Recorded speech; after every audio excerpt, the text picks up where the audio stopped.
Bueno, principalmente vamos a hablar de la irrigación. En ese momento vamos a hablar del polígono de Willis y principales arterias que se ven y que las menciono. Tenemos como principal arteria rama del seno o globus carotidio que sale de la subclavia o del tronco brachiocefálico, la carótida interna. Carótida interna, que me da dos ramas, una que sigue con una arteria que va con un nervio, que es la oftálmica,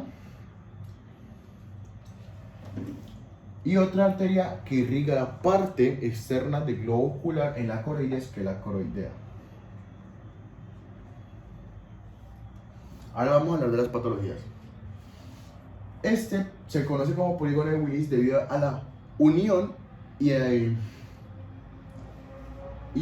intersecciones de diferentes arterias, tales como la cerebral media, cerebral posterior, la basilar,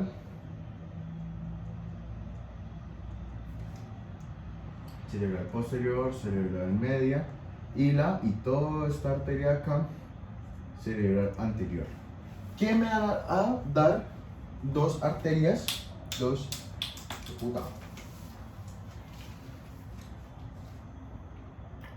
arterias que son las comunicante anterior,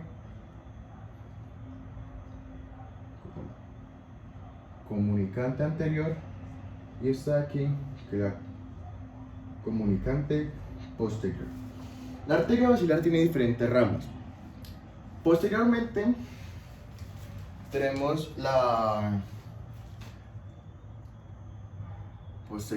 ¿cuál arteria está?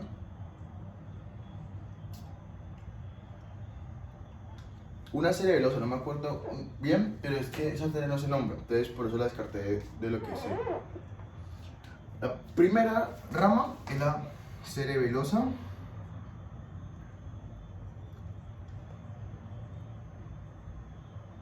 anterior. De ahí sigue este conjunto de ramas que son las pontinas. Después de la misma basilar sale la aica, que es la arteria cerebrosa anterior inferior, y de la aica se puede sacar la arteria laberíntica.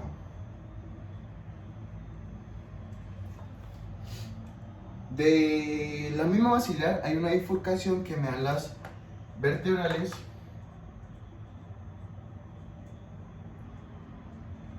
y en las vertebrales me dan la arteria pica, que es la arteria cerebrosa posterior inferior. Ahora vamos a hablar de las patologías.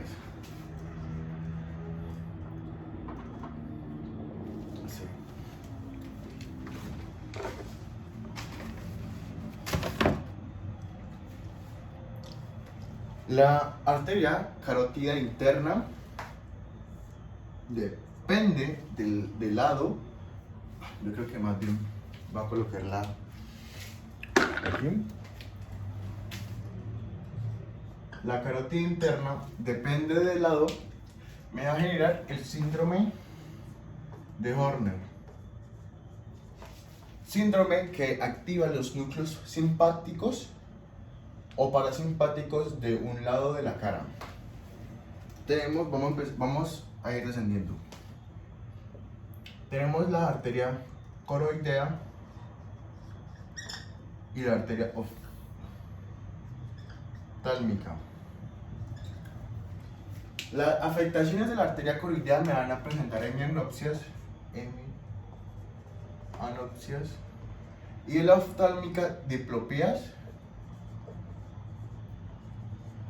o anopsias ipsilaterales. La cerebral anterior me va a generar parálisis espástica.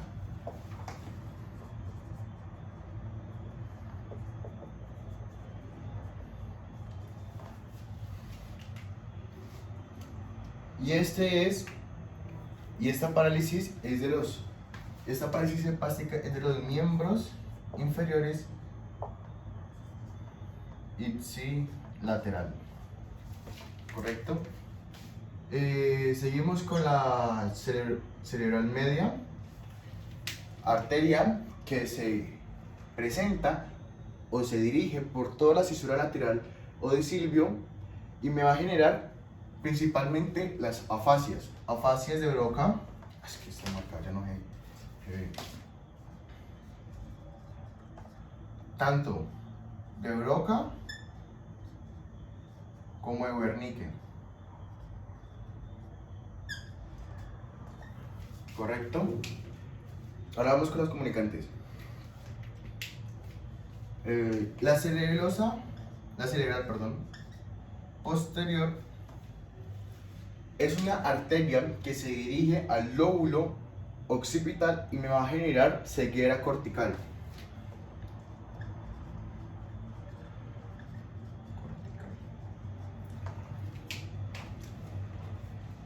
Primero vamos a ir con las arterias principales. La arteria basilar, pues una afectación en la arteria basilar principalmente me va a generar múltiples afectaciones a lo largo de todas las arterias, como la arteria principal, incluyendo afectaciones en las arterias pontinas que principalmente irrigan la zona mesencefálica y están asociadas al nervio trigémino. Esta falta de irrigación o afectaciones por las arterias pontinas, pues principalmente me van a afectar el nervio trigémino. Entonces podemos decir que es como una neurosis o una neuralgia del trigémino. Voy a colocar acá principalmente el nervio trigémino.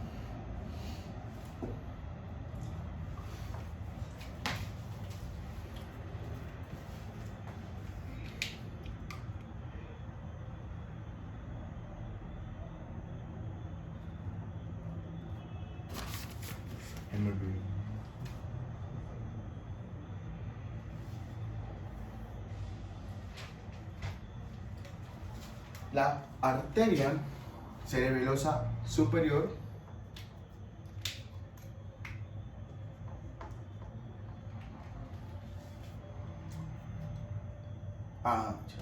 la arteria cerebelosa superior me va a generar, es que no sé por dónde colocarlo. Es una arteria que se encarga de toda la irrigación del cerebelo en los procesamientos visoespaciales y visoconstructivos, también de la propiocepción del individuo. Y eso me va a generar síndromes, principalmente como el de enclaustramiento.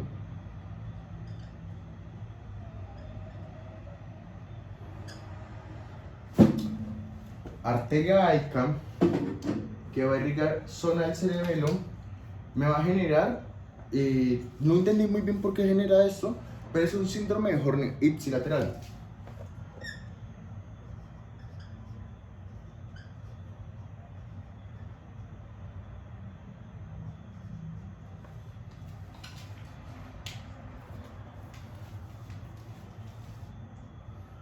La arteria pica es la arteria principal que irriga los 3/4 tanto del vértex del cerebelo como principalmente del cerebelo.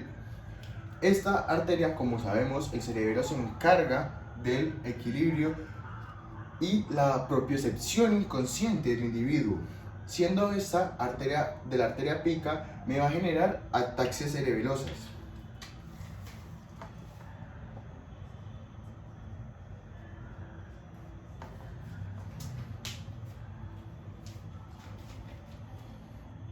La arteria laberíntica, rama de la aica, es una arteria que irriga todo lo que es el sistema vestíbulo-coclear.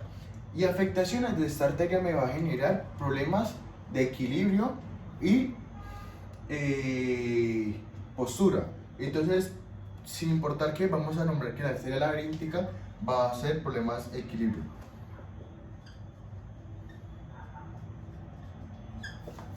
Ahora dirijámonos a las dos arterias comunicantes, la posterior y la anterior. La arteria comunicante anterior es una arteria de una irrigación de todo lo que es el lóbulo frontal y temporal, lo que me va a generar principalmente apraxias de diferente índole. Se le puede colocar apraxia ideomotora, apraxia motora, apraxia ¿cuál otra apraxia? Me olvidó una apraxia y eso entra en el parche gonorrea. Y la arteria comunicante posterior es una arteria que bien se dirige a lo que es la zona del quiasma óptico, porque aquí se encarga de, aquí está el quiasma óptico, y me puede generar diferentes patologías como es una ptosis papillar.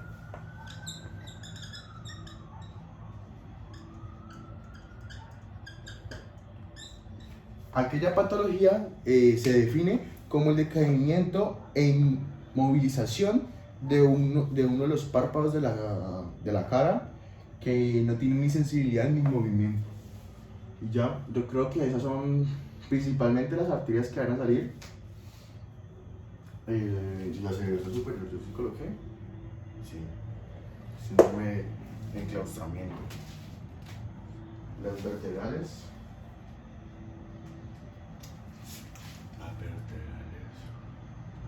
Las vertebrales me pueden generar, ya que me acuerdo, tanto parestesia como paraplegias ipsilaterales ipsilaterales de uno de los lados del cuerpo, principalmente miembros superiores. Y ya, yo creo que eso es todo como polígono de Willis y irrigación de la base del cerebro. Bueno, no puedo hacerles bien el esquema y porque me quedé sin marcadores, pero vamos a hablar de un corte sagital de las arterias principales que se ven. Tenemos la arteria pericallosa, que recorre todo el surco del cuerpo calloso. La arteria frontabasal medial, la arteria frontal, esta es la frontal anterior, y ahí sigue la frontal media y la frontal posterior. Después de esas tres sigue la paracentral,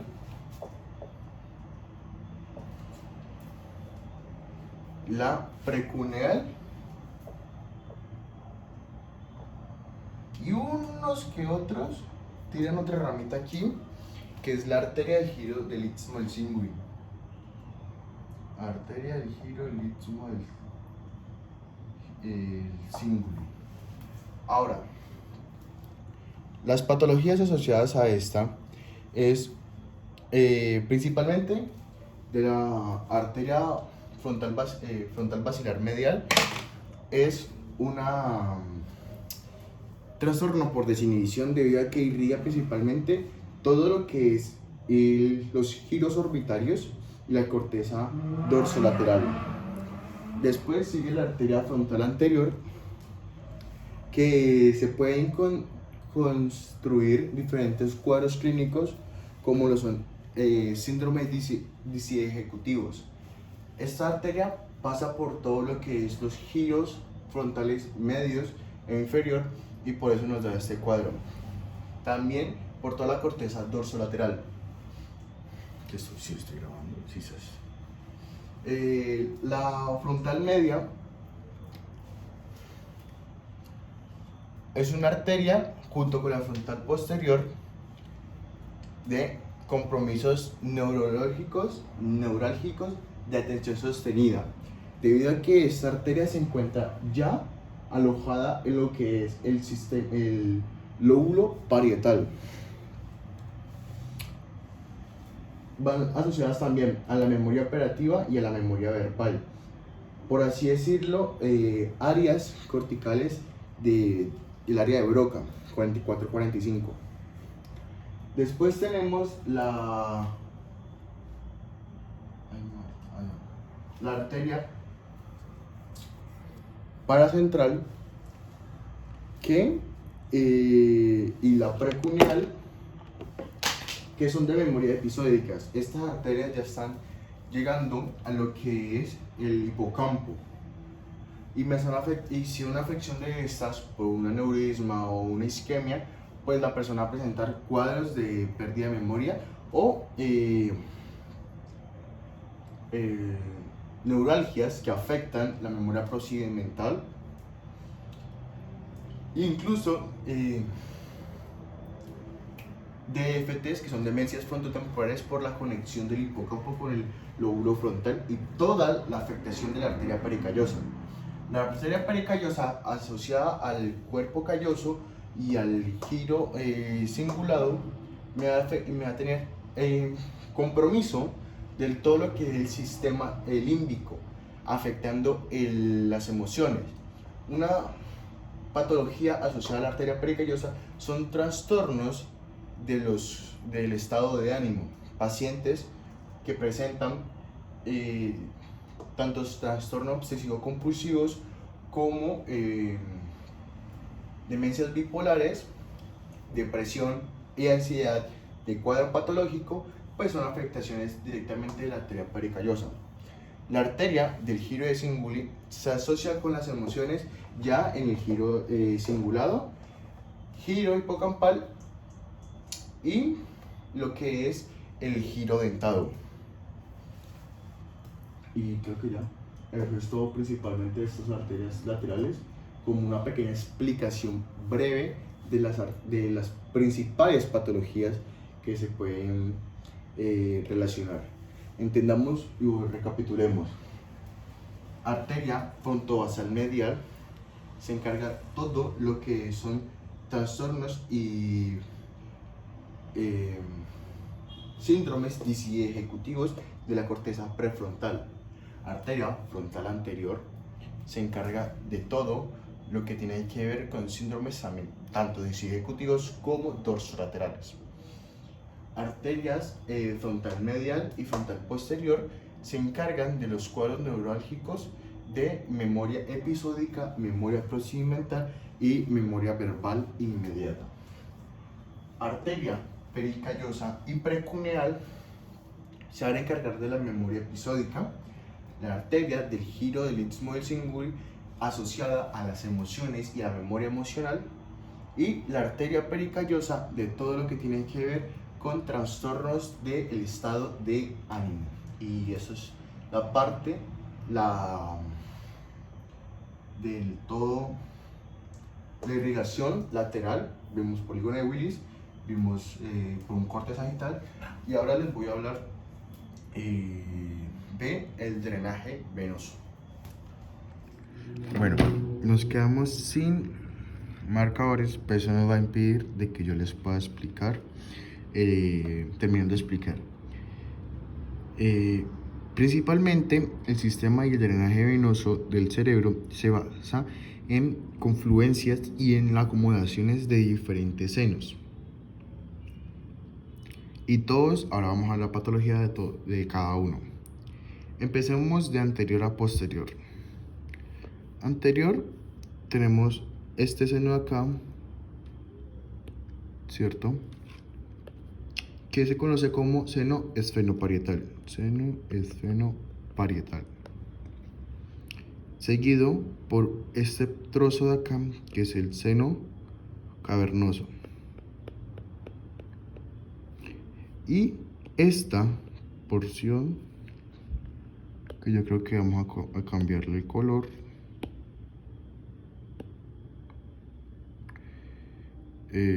Azulito. Puta, lo cambié todo. Bueno, esta porción de aquí se conoce como seno intracavernoso. Seguido de esto, tenemos el seno petroso superior, que es esta rama de acá, y esta pequeña porción de aquí se le conoce como seno petroso inferior. Estas pequeñas ramas de acá se le conoce como venas. Estas son venas basales de Rosenthal. Seguido de eso, esta pequeña porción de acá se le conoce como seno occipital. Este trozo de acá, que lo pueden ver, se le conoce como confluencia de los senos. Pero aquí mismo, en una mirada lateral, por así decirlo, que aquí queda la confluencia de los senos, aquí llega uno, sale el sagital superior, el sagital inferior, el recto, el occipital. De esa manera.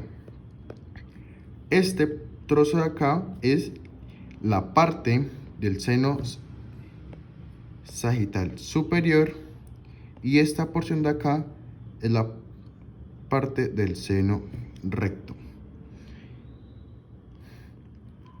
La parte más lateral de estos senos se le conoce como seno transverso. Y ya cuando cogen la curva, se le conoce como seno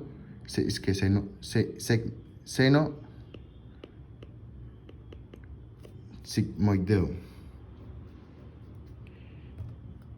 Todos estos senos, o todas las patologías de estos senos, dependiendo pues del seno, se van a denominar trombosis.